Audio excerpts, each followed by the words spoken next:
In this video, Poland would find itself surrounded between a communist Soviet Union and a communist Germany, which formed in the last episode. So check it out, as this is part 2 in the series called Project Red World. In the previous episode, you may have realized that Germany technically controls the Polish corridor and is keeping their Great War borders to the east. This is because historically, the Treaty of Versailles didn't give these lands immediately to Poland. They only gave them parts of East Prussia and portions of Upper Silesia, but the rest was supposed to have a plebiscite, which in our history happened and Poland expanded. This is at least according to the treaty, but in the Greater Poland Uprising of 1918 to 1919, starting on the 27th of December, the Poles took up arms and secured most of their gains.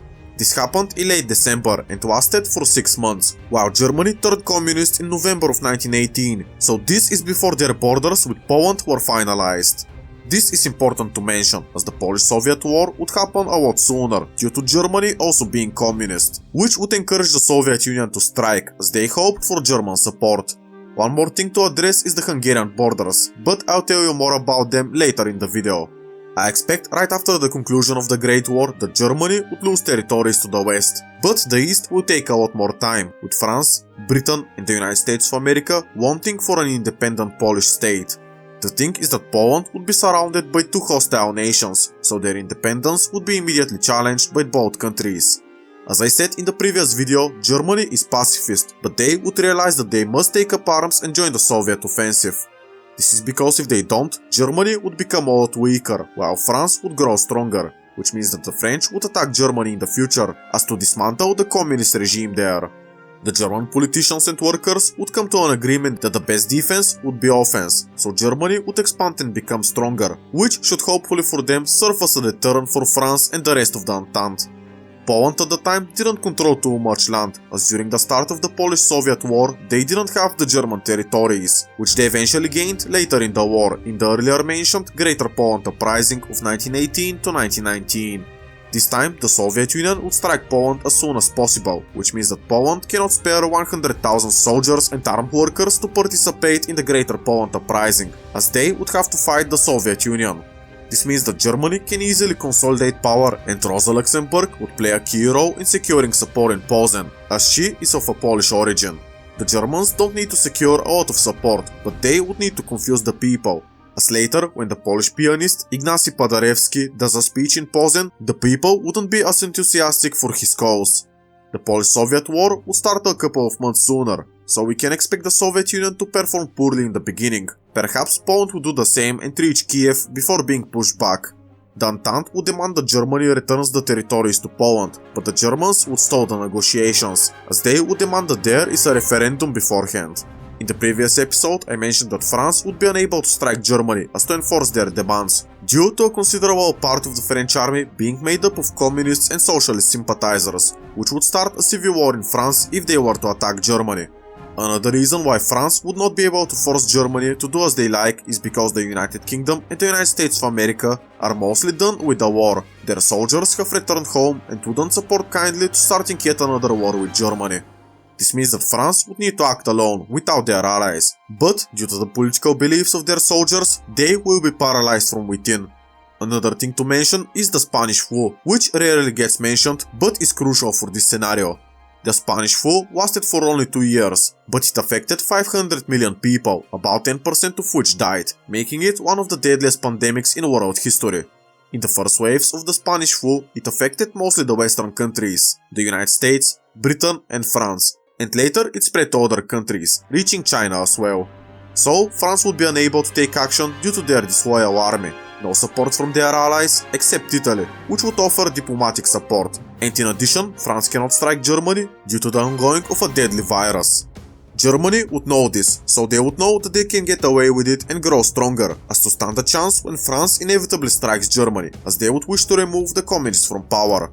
The Polish-Soviet War is likely to expand to include the Baltics, not just Latvia, but also Lithuania and Estonia. The Lithuanians may decide to switch sides and work with the communists, as the Soviet Union would promise to Lithuania that if they joined peacefully, that their territory would be expanded greatly, but they would become a Soviet satellite state. I cannot tell you if the Lithuanians would accept this deal or not, so I would assume that they do for the sake of this video.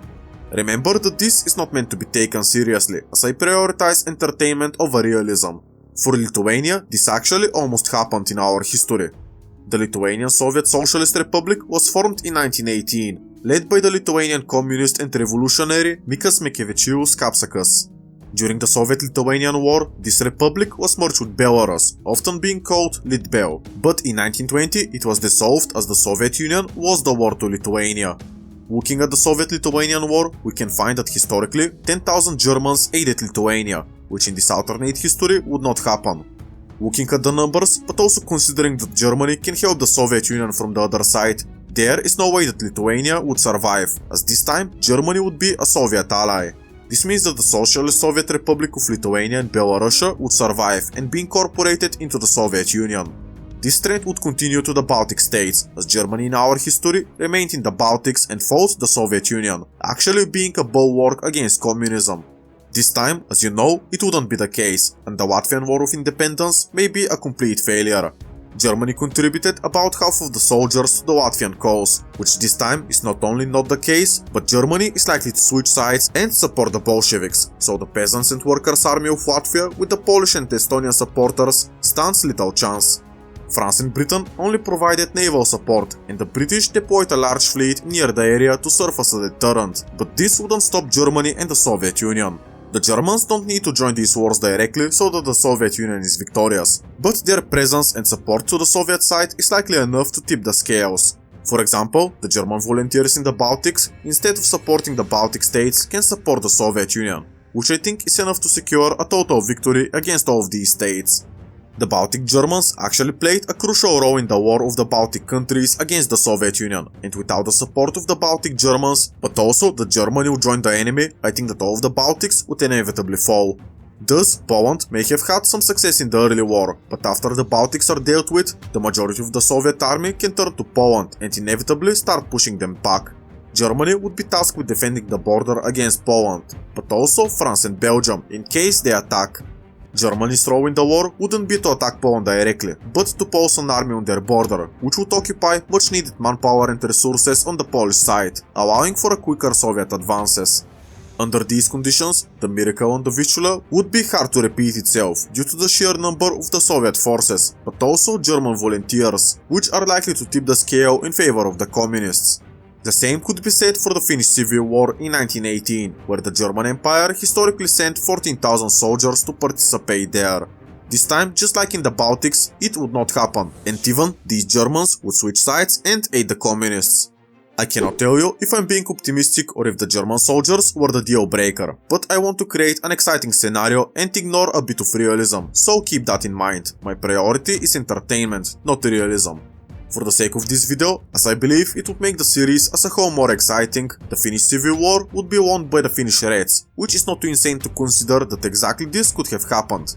At least the German soldiers are not present to help White Finland, and at best for our scenario they switch sides and help the Bolsheviks. Red Finland, as it was commonly referred to during the Civil War, controlled all important cities, including the capital of Helsinki, but also several major cities like Oulu, Turku, Pori, Tampere and Varkaus. The Whites only controlled Viipuri and Vaasa as the major Finnish cities. The Reds could consolidate power and take out the south of Finland, which held most of the population and industry, and then push north and effectively win the Civil War. It is worth to mention that exactly at this time, Sweden would occupy the Åland Islands and annex them. Red Finland is likely to remain an independent state, closely allied to the Soviet Union and later Communist Germany, but they would not join the Soviet Union directly. This is because only a few important individuals in Finland were Bolsheviks and desired to join the Soviet Union. The rest, which made up the majority, were just Finnish communists and socialists, who wanted an independent Finnish Red state, the aim of which was to expand into Scandinavia, and I think it basically means the Lapland region. This tiny detail of Finland turning communist will prevent the Karelian uprising, which occupied the Bolshevik army for some time. This time, the Karelian uprising does not happen, so the Bolsheviks have more forces to spare on other fronts, potentially ending the Civil War a lot sooner. France and Britain are unlikely to sit idle, but there isn't a lot that they can do due to the earlier mentioned reasons. In early 1919, the Czech-Slovak Legion was still causing trouble in Russia, with the Entente supporting White Russia as much as possible. Historically, Japan planned to attack Vladivostok and take it for themselves, but France and Britain refused. This time, this may not be the case, and France and Britain may allow Japan to seize Vladivostok as to weaken the Bolshevik influence in Asia and the Pacific Sea. In 1919, with the Polish-Soviet War still ongoing, the Turkish War of Independence would still happen, and Mustafa Kemal was historically supported by the Soviet Union, as the Soviets gave guns and money to Atatürk and his cause. The Soviet Union did this as to punish the Entente for poking their noses in the Russian Civil War, and as we know, Atatürk was successful, which weakened the Entente even more. After the Great War, the Entente would be simply too overstretched, be involved in many fronts and be unable to consolidate their power. After the Great War, France and Britain would see some colonial rebellions, and I will mention the what could have been Indian Civil War. The Indian Muslims were against the partition of the Ottoman Empire, which is called the Khilafat movement. This movement was even supported by Mahatma Gandhi, who sought to weaken British influence over India. If Britain continues to overstretch itself dealing with Turkey, the Soviet Union and Germany, they can risk an Indian Civil War, while the Spanish flu is still ongoing and killing tens of thousands in London. Thus, Britain would be way more cautious, effectively abandoning France for the time being. And as I explored earlier, the French cannot win this war on their own, so they would have to wait and consolidate power, build up and grow stronger. France and Italy would embrace ultranationalism, so the socialists and the communists would start getting purged or jailed, as the two countries would want to eradicate this movement in their borders. France would know that if they remove the communist opposition from power, that the army would be way stronger and would be able to defeat Germany, so they would do exactly that, purge all the left-leaning personnel, army officers and politicians. As for Poland, nobody would really be able to help them, as I already mentioned, so the Poles would be unfortunately dismantled once again by their neighboring countries. In this alternate Polish partition, the Germans and the Soviets would split the country among the Vistula River and have a common border. Again, this is not realistic, as if the Entente redeclares war on Germany, the whole world would be drastically changed, and this deserves a bonus episode once the series is over. Now to address the Hungarian borders, which as you can see are slightly larger in Transylvania and Vojvodina, but also have a puppet government over Slovakia. This is actually the Hungarian Soviet Republic, which I already made a video about on how they can succeed, which you can check out independently of this video. Just like how the Soviet Union would be overstretched dealing with Japan in the east, Poland to the west and helping Turkey in the south, the Soviets may not have enough spare resources for Hungary, which is the most insignificant out of the bunch. In the video about the Hungarian Soviet Republic I made, historically the Hungarians requested Lenin for help, which was promised but never arrived, which I can see happening again. France and Italy may jointly invade Hungary and force them to join the Rome protocols, but keeping all of their territory intact. Maybe even expanding it more into Yugoslavia, which just got created and it's not too insane to consider that this is actually possible. The Hungarian Soviet Republic would be defeated soon after it was established, and this is really important. This is because historically the Romanians were fighting the Hungarians, and there were demilitarized zones enforced by the Entente, which Romania violated several times. Hungary was originally supposed to be larger, but due to their socialist experiment, France, Yugoslavia and Romania jointly invaded the country and purged the communists. This is what happened historically, but in this alternate history it would be a lot different. Something similar would happen this time as well, and Romania would drift closer to the Rome protocols, as they would have invaded and annexed Russian Bessarabia, which the Soviet Union is likely to try to reclaim in the future. As the Hungarian Soviet Republic would be defeated, there would be two options for the future of Hungary. Either they remain a free state but give up Slovakia to form Czechoslovakia, or something really interesting would happen, and they would join Romania to form the Kingdom of Romania-Hungary. Since Hungary would be invaded and forced to become a kingdom, King Ferdinand I of Romania may also become the king of the Hungarians, which is not the worst deal for Hungary. The Hungarians would be in a personal union with Romania, so they can practically administer Transylvania rather than to completely lose it. But also Hungary would get to keep Slovakia, so considering these benefits for Hungary, I think that they would accept, rather than for them to be independent and lose even more land. Thus, the Kingdom of Romania-Hungary would get formed, which would join the Rome protocols for defense against the Soviet Union. Czechia was originally promised to form Czechoslovakia, but they would be thrown under the bus. What I think is likely for them to happen is that Czechia and Austria form Austria-Bohemia, as the Habsburgs may return under a constitutional framework for legitimacy reasons. While this may seem strange, as the Czechs have desired independence even during the reign of Austria-Hungary, but the situation this time is a lot different. The Soviet Union and Communist Germany are on their doorstep, which is the biggest threat to the existence of the Czech state. As such, they can take a path of a dual monarchy with Austria, be protected by them, but also Czechia suffered from the same problems as Austria did in 1919 after the conclusion of the Great War. Czechia was left without a coastline, so their trade would need to either pass through the communist countries or their own protocols, making them dependent on one of these alliances.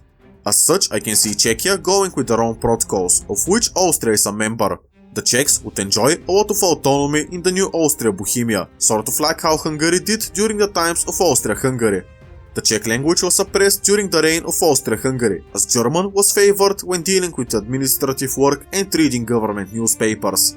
The Czechs caving to the communist countries would be impossible, as they would be fighting the Bolsheviks in Russia, and after the fall of Poland I can see them officially to unite with Austria and stand as a bulwark against Bolshevism and communism.